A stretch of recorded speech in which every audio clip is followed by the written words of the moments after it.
메리언 더글리스는 삶에서 크나큰 두 번의 비극을 겪었습니다. 첫 번째는 눈에 넣어도 아프지 않을 5살 어린 딸이 세상을 떠난 것입니다. 갑작스러운 불행 앞에서 부부는 망연자실할 수밖에 없었습니다. 하지만 이게 끝이 아니었습니다.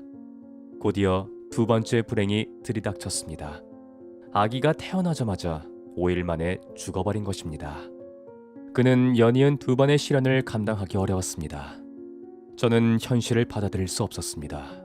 한숨도 못 자고 먹지도 못했죠. 마음 편하게 쉴 수도 없었습니다. 신경이 곤두서 있고 자신감은 사라졌습니다. 그는 결국 의사를 찾아갔습니다.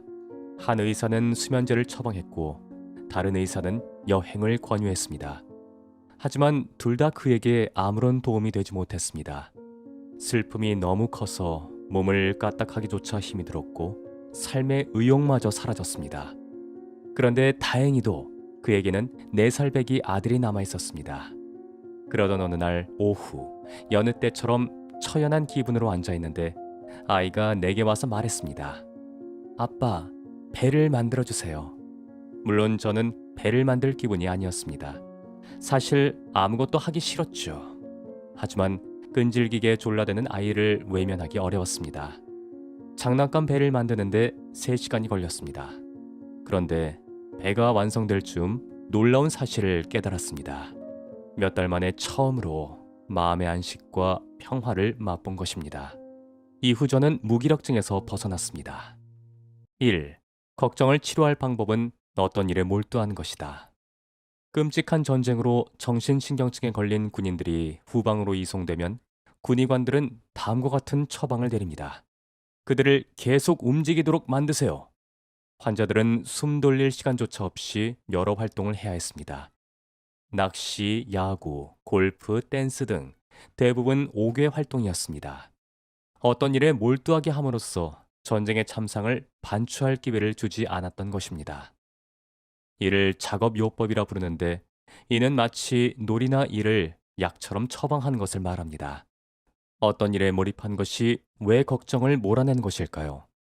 심리학에서는 그 해답을 이렇게 말하고 있습니다. 아무리 비상한 인간이라 할지라도 정해진 시간에 하나 이상을 생각할 수는 없다. 2.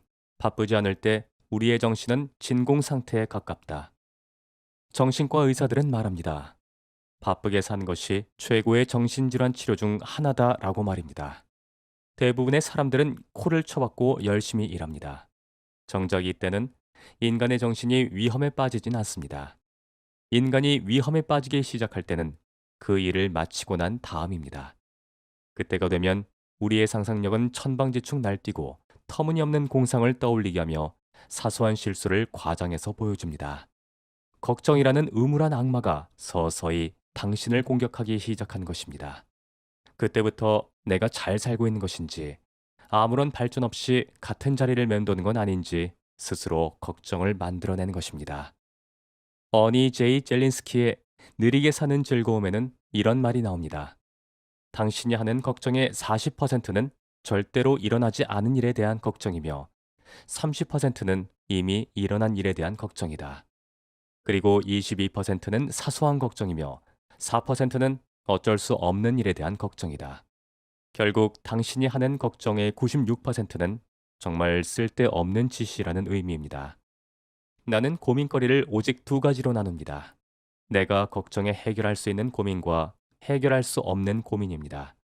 내가 어쩔 수 없는 일은 신의 영역에 속하는 문제라 여기고 그냥 신에게 맡겨야 합니다. 그리고 오직 당신이 걱정에 풀 수 있는 문제들만 붙잡아 해결책을 찾아야 합니다. 3. 걱정의 가장 좋은 해독제는 운동이다. 걱정의 가장 좋은 해독제는 운동입니다. 달리기를 하거나 오랜 시간 시골길을 걷거나 30분 정도 샌드백을 두들기거나 무엇을 하든 일단 운동을 하면 정신이 맑아집니다. 아무리 산처럼 크게 보이는 문제라도 몸을 쓰다 보면 새로운 생각과 행동이 우리 안에 자리 잡으면서 그 걱정은 무너져 내립니다. 오늘부터 걱정이 생기면 근육을 많이 사용하고 두뇌는 적게 사용해 보세요. 그럼 깜짝 놀랄 만한 효과를 볼 것입니다. 운동을 시작하는 순간 걱정은 사라지기 마련입니다. 4. 걱정을 쌓지 마라. 옛날 중국의 잔인한 제후들은 죄수를 고문할 때 손발을 묶은 채로 밤이고 낮이고 물이 똑똑 떨어지는 주머니 밑에 세워놓았다고 합니다. 끊임없이 머리에 떨어지는 물방울 소리는 점점 망치질 소리처럼 커지면서 죄수들을 미치게 만들었습니다. 이처럼 걱정은 끊임없이 똑똑 떨어지는 물과 같습니다. 결국 사람들을 미치게 하고 심지어 자살하게 만들기도 합니다. 끝으로 달라이 라마는 이런 말을 남겼습니다. 해결될 일이라면 걱정할 필요가 없고 해결되지 않을 일이라면 걱정해도 아무 소용없다. 감사합니다. 부골님이었습니다.